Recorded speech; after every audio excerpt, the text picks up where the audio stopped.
All right, guys, so I got a lot of my glazed pieces back from the studio. These were all glazed with a matte finish. Now, you can't see it because this is the, the flip side, the underside, and this just appears white because it just has a white glaze on it. But this was done with gray and white, and I just do not know how to glaze well at all. I don't do well with combining colors, it seems. So this, along with pretty much all of the other pendants, came out a hot mess. And the wonderful thing is I was already anxious about what would happen if something came out a hot mess. I didn't want to spend a lot of time having created something that was sculpturally and structurally sound and beautiful, only to ruin it with a poor glaze job and colors that I would not be able to live with. So many of you know, who have been following my sculpture journey since I started posting to YouTube and TikTok, was that I found a primer called Dixie Belle Slick Stick. It's called something else now. I forgot the name of it, but that's what it was originally promoted and marketed as. And you were basically able to paint over glossy surfaces with this primer that dries white, a very, nice chalk white.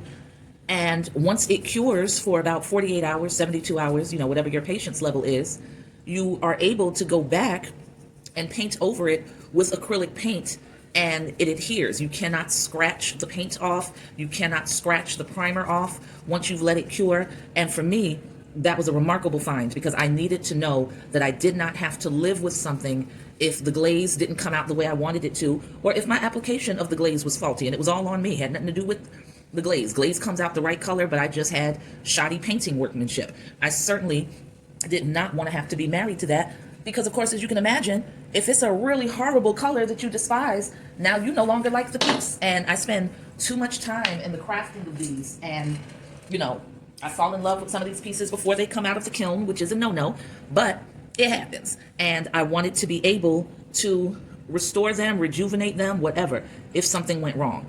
So that's what it allows me. So then at some point, I decided that I really was not a fan of the high gloss look of glazes that weren't matte, glazes that are intended to fire to a very glossy surface. It works with some things, and I have a few sculptures that have that high gloss finish, and I'm happy with them. I don't have a problem with them. But there were other sculptures where it just looked like, this is too much, and it made it look cheesy for me. It made it look very low quality, even though the materials were the same. Everything was fine, but it was just how it made everything look. So after experimenting with the matte glazes, I sort of discovered that they seem to be, I don't know what the quality is. I don't know if it's porousness and that the acrylic paint just latches on to the matte, but that stuff seems to be on there for good. So what I'm doing right now is, this was a matte finish that I did not like at all. It did not come out at all the way I wanted it to. So I simply decided I'm gonna have to move some of this stuff out of the way so that you can see what's going on here. Sorry. So once I realized that the acrylic paint really adheres to the matte without even having to apply the primer, well, that was oh happy day, because then that means, all right, there's a step that I don't have to involve myself with. I can forget about the Dixie Belle Slick Stick when it's not a glossy surface.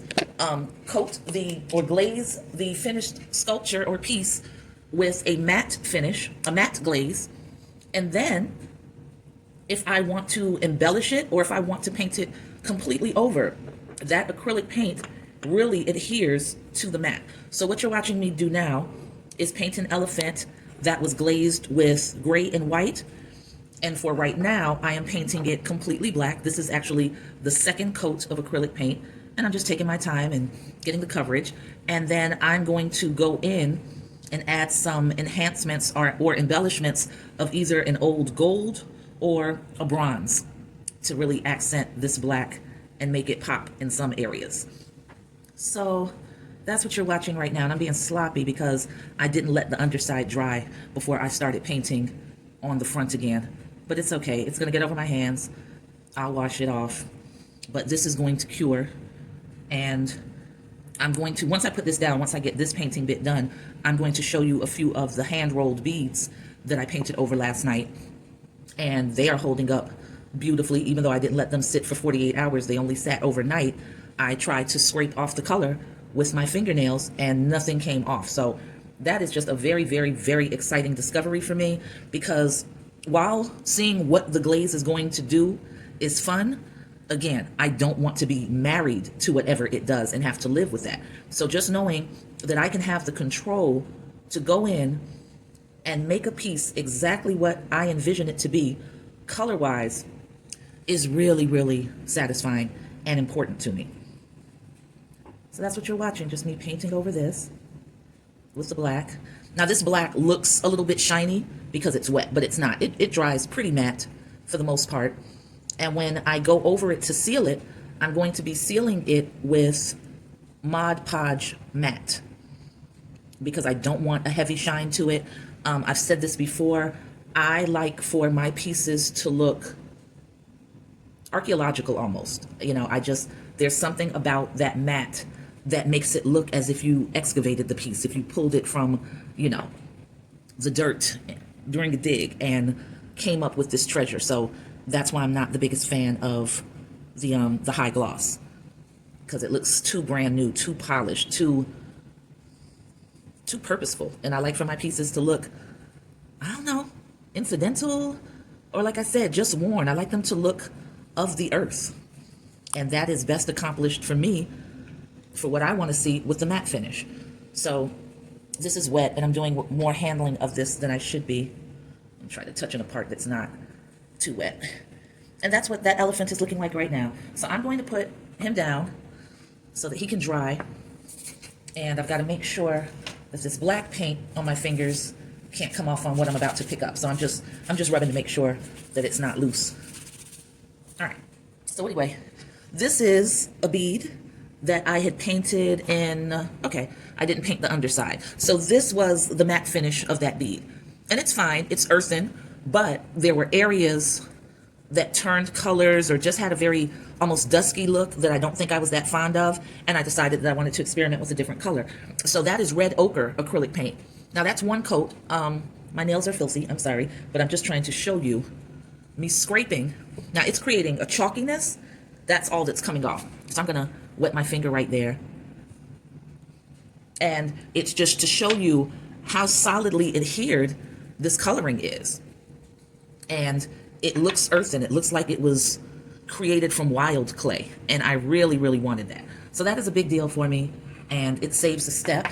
This is another one where I went over it with some burnt umber. And then I just brushed some old gold along just to make interesting little areas. Now here are some that were colored with matte. And this is the color that they came out to be. And I'm happy with that color. So I didn't bother it at all. This is another one that has all of these speckled prints, and that is very textured and very archaeological, so I'm definitely in love with that.